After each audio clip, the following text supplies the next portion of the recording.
happening.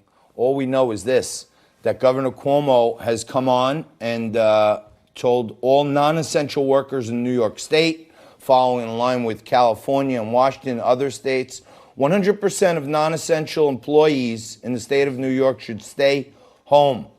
And Dr. Anthony Fauci from the National Allergy and Infectious Disease Administration has told people this is the number one thing we can do. And you got crazy kids and millennials down in Florida partying and saying they don't care and they're living for the moment. They may not be living for much longer. And when they go home, they may be bringing their grandparents and their family some coronavirus that could be deadly. A family in New Jersey, unfortunately, was stricken by 4 deaths in a family from a dinner party. So don't take this lightly anymore. I know I've been joking around about it. I've been saying I'm drinking a Corona beer every day. But you know what? The market has settled down right here at 20,000. The Dow's down a couple hundred today.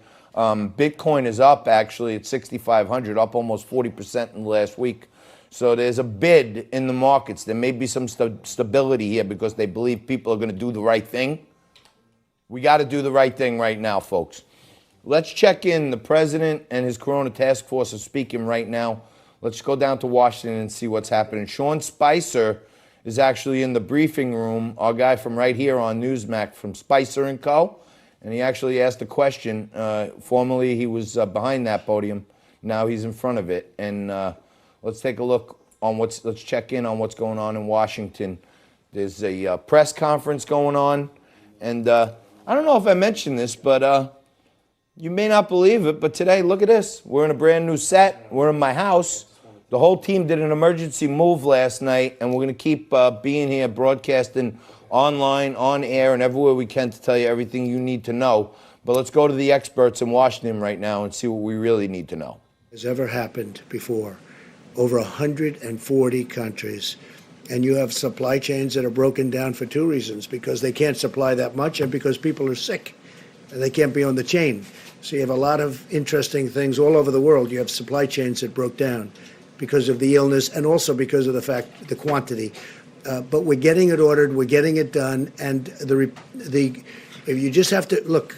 Some of you were at the call yesterday where I spoke with the governors, almost all of the governors, and every one of them was very impressed with what we've done. Go ahead, in the middle, please. There are reports say that the Labor Department has told states not to disclose their unemployment numbers. Do you agree with that decision? I'd have to talk to him. I would have to talk to him. Just one more clarifying question, if I could. On the DPA, I just want to be clear. Are you saying that the administration is requiring these industries to create these products, or just asking? So far we haven't had to. It's an amazing thing that happened. We're getting calls from automobile companies. We're getting calls from other companies saying they have plant capacity. They want to make ventilators. They want to make other things. We are literally being besieged in a beautiful way by companies that want to do the work. They want to do the job. They want to help us. They want to help our country. So we haven't had a problem with that at all. President, how do you help out states and localities that are trying to bid on things like ventilators and other items but are being outbid by the Well, when they call us, they let us know. If there's a conflict, they will call us and we will drop our bid because we want them to go first, because their point of sale. So we've had 4 or 5 instances where literally that was happening because, we're both trying to get stock. And if we're going against, they will call us. The smart ones, frankly, will call us, and we will immediately, we want them to buy it because it gets to them quicker if they buy it. Okay? Do they know that we're really there? They know that, and it's happening more and more where they're calling and they're saying we're bidding against each other. They want to get it. They'll get it much quicker that way. Go ahead, please. Mr. President, this is a question for Secretary Azar. There are labs across the country that don't have the testing supplies they need.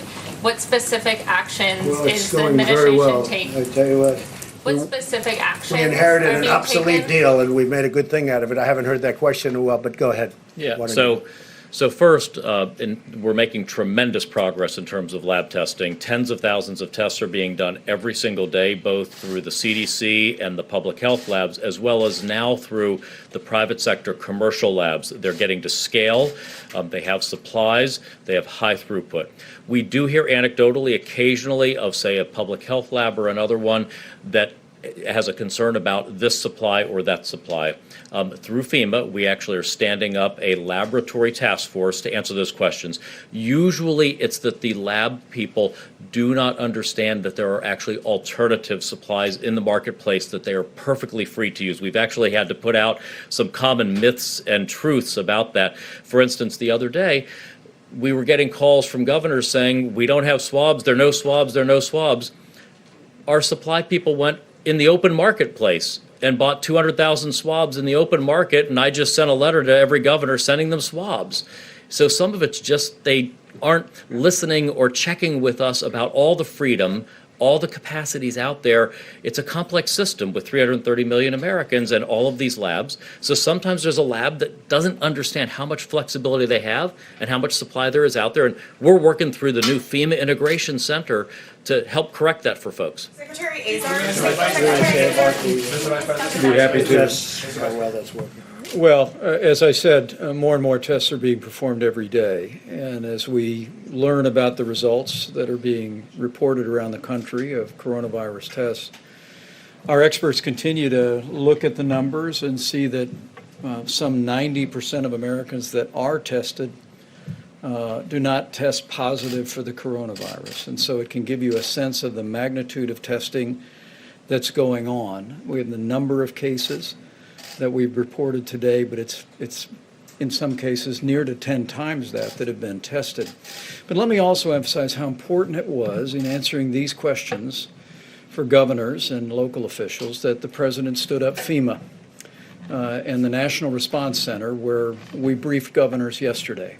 Now every governor and their state health departments have the ability to reach out to our regional FEMA administrators.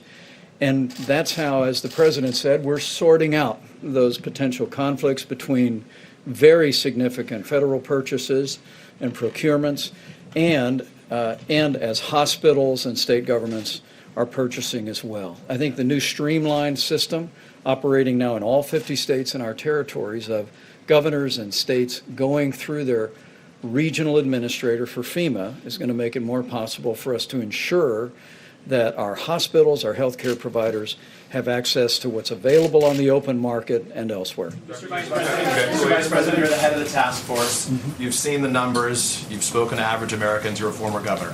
What do you say to Americans right now who are watching and who are scared? I would say do not be afraid, be vigilant. All the experts tell us that the risk of serious illness to the average American for the coronavirus is low.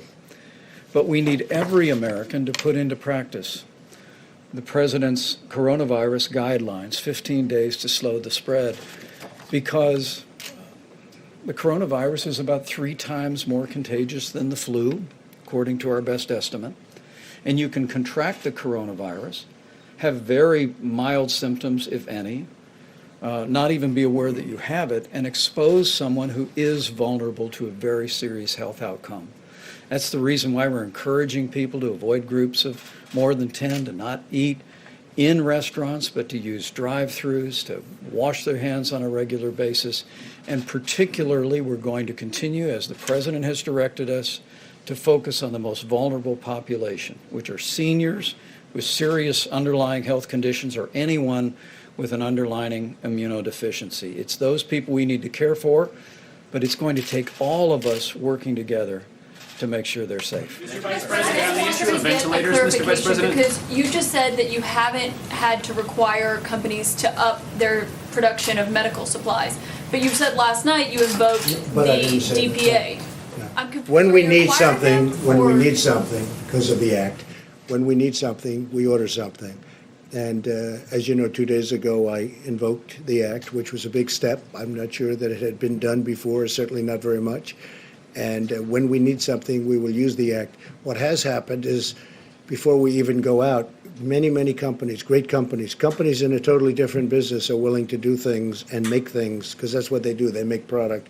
They're willing to make product for us, medical product, that we need very badly for the states, that the states can't get, they haven't been able to get. And, you know, most of the states, in no way did they do anything wrong. They were stocked up. They were all equipped. Unfortunately, they've never had a thing like this. So they need help from the federal government. But you have This is important. You haven't actually directed any companies to start making more ventilators or masks, I right? have, yes, I How have. many companies? A lot, and they're making a lot of ventilators, and they're making a lot of masks. Go ahead, please. Yeah, I have. Mr. President, Yes. partially following up on that, are there automakers right now who are retooling their production facilities to make ventilators or I can't say they masks? are, but they will be very shortly because we're working with one in particular that wants to make ventilators. They called us yesterday and we're working on a transaction. They're going to make ventilators. They say they've done it before, which surprised me, but they can do it very easily. Secretary Azar, yes, this is Go partially ahead. for you, partially for Secretary Azar.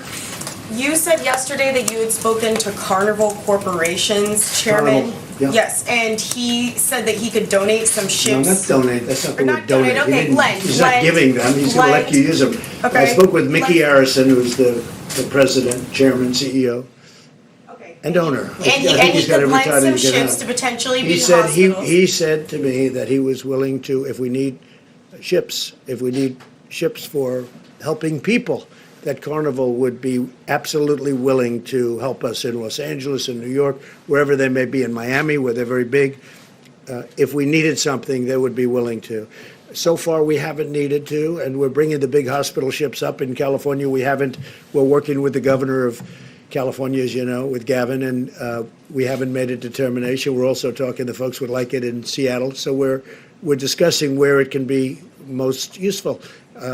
We've spoken with Governor Cuomo, and we're bringing the big hospital ship up in 2 weeks, and we're going to have it in New York Harbor, someplace in New York Harbor. So my question is, one, it sounds like you haven't taken them up on it yet, but No, I have taken.